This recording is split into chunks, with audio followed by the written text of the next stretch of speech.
নমস্কার, কেমন আছেন আপনারা সবাই? দেবযানীস রান্নাঘরে আপনাদের স্বাগত জানাই। আজকে বানিয়েছিলাম নিরামিষ মোচার ঘন্ট।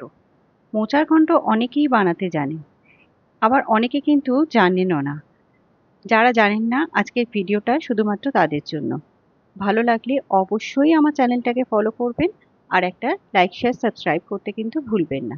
তাহলে চলুন রেসিপিটা দেখে নিই। এখানে আমি কিভাবে মোচাটাকে কাটতে হয় সেটাও আমি একটু দেখিয়ে দিয়েছি।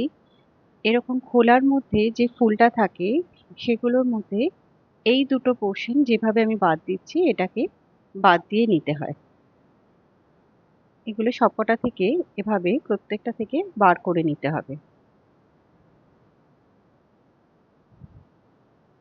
এই দেখুন, এবার এগুলো সবকটা বার করে নিয়েছি। এবার এটাকে ধরে একদম যতটা মিহি করে সম্ভব এটাকে ভালো করে কেটে নিতে হবে।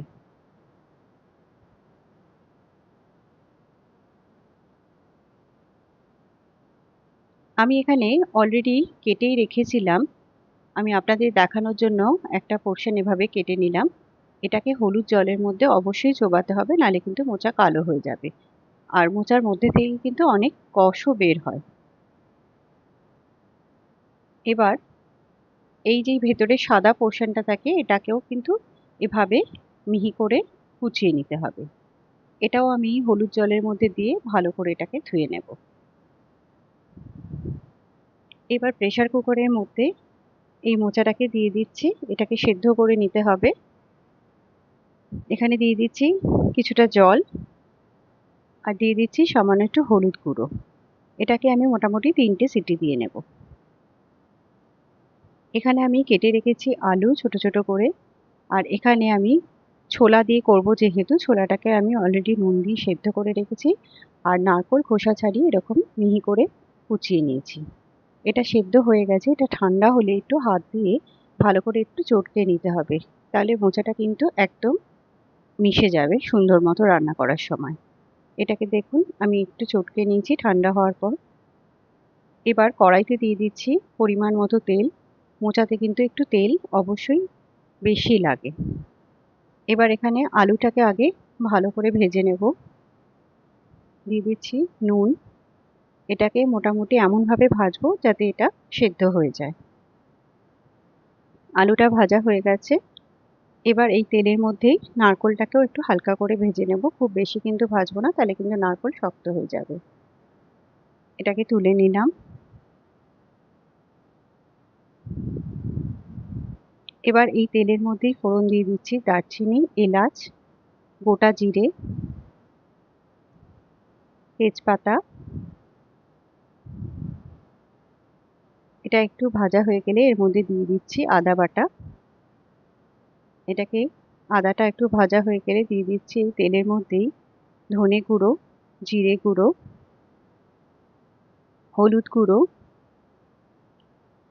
এবার এর মধ্যে সামান্য একটু জল দিয়ে দিচ্ছি যাতে মশলাটা পুড়ে না যায়। জিরে গুঁড়োটা একটু কম হয়েছিল বলে আমি আরেকটু দিয়ে দিলাম এর মধ্যে। ছোলাটা আমি এই মশলার মধ্যেই মিশিয়ে দিলাম। আর একটু জল দিয়ে এটাকে একটু মশলাটাকে ছোলার সাথে ভালো করে কষিয়ে নেব।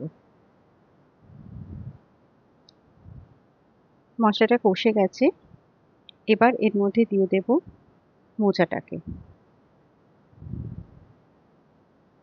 এটাকে ছোলা আর মশলার সাথে ভালো করে মিশিয়ে নেব।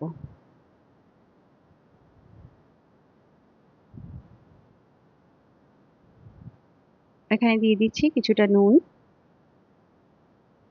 আর আরেকটু তেল এখানে দিয়ে দিচ্ছি, কারণ আগেই বলেছিলাম মোচায় কিন্তু তেল একটু বেশি লাগে। যত মোচা হতে থাকবে তত কিন্তু এটা ভীষণভাবে তেল টানবে, তত কিন্তু এটা ড্রাই হয়ে যাবে। আমি এখানে কাঁচা লঙ্কা দিয়ে দিলাম আর খুন্তির মাথাটা দিয়ে এভাবে এটাকে একটু চেপে চেপে দিতে হবে যাতে এটা একদম কিন্তু মিহি হয়ে যায়। এই সময় আমি নারকোল ভাজাটাও দিয়ে দিলাম। এটাকে দেখুন এভাবে আস্তে আস্তে গ্যাস কমিয়ে এটাকে করতে হবে। নুনটা একটু কম হয়েছিল, ওই জন্য আমি আরেকটু নুন আর চিনি দিয়ে দিলাম। নিরামিষ মোচা ঘন্টে কিন্তু চিনি অবশ্যই দিতে হবে, নাহলে কিন্তু টেস্ট একদম ভালো আসবে না। এইভাবে এটাকে দেখুন আস্তে আস্তে গ্যাস কমিয়ে কমিয়ে করতে হবে। এটা একটু সময় লাগে। এখানে দেখুন কালারটা দেখেই বুঝতে পারছেন মোচাটা কিন্তু হয়ে গেছে। এবার আমি আলুটা দিয়ে দিলাম, যেহেতু আলুটা একদম সেদ্ধ ছিল এটাকে আমি লাস্টে অ্যাড করলাম।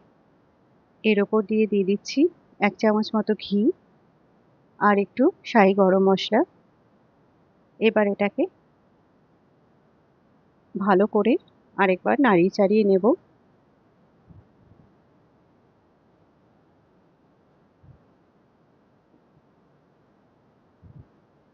ব্যাস, মোচা কিন্তু একদম রেডি। তাহলে ভালো লাগলো তো রেসিপিটা? গরম ভাতে এই মোচা যদি হয় আর কিছুর কিন্তু প্রয়োজন হয় না। এটা কিন্তু আমরা সবাই জানি। তাহলে অবশ্যই বানান, খান এবং আমাকে জানান আপনাদের কেমন